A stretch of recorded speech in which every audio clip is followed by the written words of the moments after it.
সামাজিক যোগাযোগ মাধ্যম সহ ইন্টারনেট দুনিয়ায় ভাইরাল আওয়ামী লীগ কর্মী শ্যামল চন্দ্রকে একটি হত্যা মামলায় গ্রেপ্তার করেছে পুলিশ।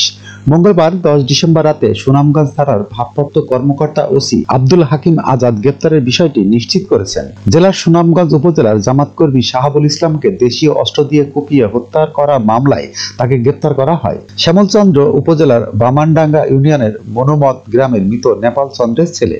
তিনি স্থানীয় আওয়ামী লীগের সদস্য। তিনি see you not for mind ও হ্যাভ রিল্যাক্স এসব বাক্য ব্যবহার করে নেটিজেনদের আলোচনার পাত্র বনে যান। পুলিশ জানায়, দুপুর 1:15টার দিকে অভিযান চালিয়ে উপজেলার বামুনডাঙ্গা স্টেশন বাজার এলাকা থেকে শ্যামল চন্দ্রকে গ্রেপ্তার করা হয়। শ্যামল চন্দ্র জামাত কর্মী শাহাবুল হত্যা মামলার এজাহার নামীয় 34 নম্বর আসামি। সুনামগঞ্জ থানার ভারপ্রাপ্ত কর্মকর্তা ওসি আব্দুল হাকিম জানান, গ্রেপ্তার শ্যামলকে আদালতের মাধ্যমে কারাগারে পাঠানো হয়েছে। 2014 সালের 5 জানুয়ারি জাতীয় সংসদ নির্বাচনে বামুনডাঙ্গার মনোমত সরকারি প্রাথমিক বিদ্যালয় ভোট কেন্দ্রে শাহাবুল ইসলাম নামের এক জামাত কর্মীকে ধারালো অস্ত্র দিয়ে কুপিয়ে হত্যা করা হয়।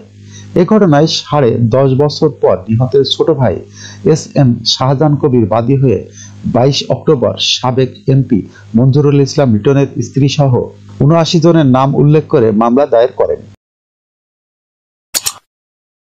যখনকার খবর তখনই দেখতে চোখ রাখুন সুন 24 টিভিতে। চ্যানেলটি সাবস্ক্রাইব করুন।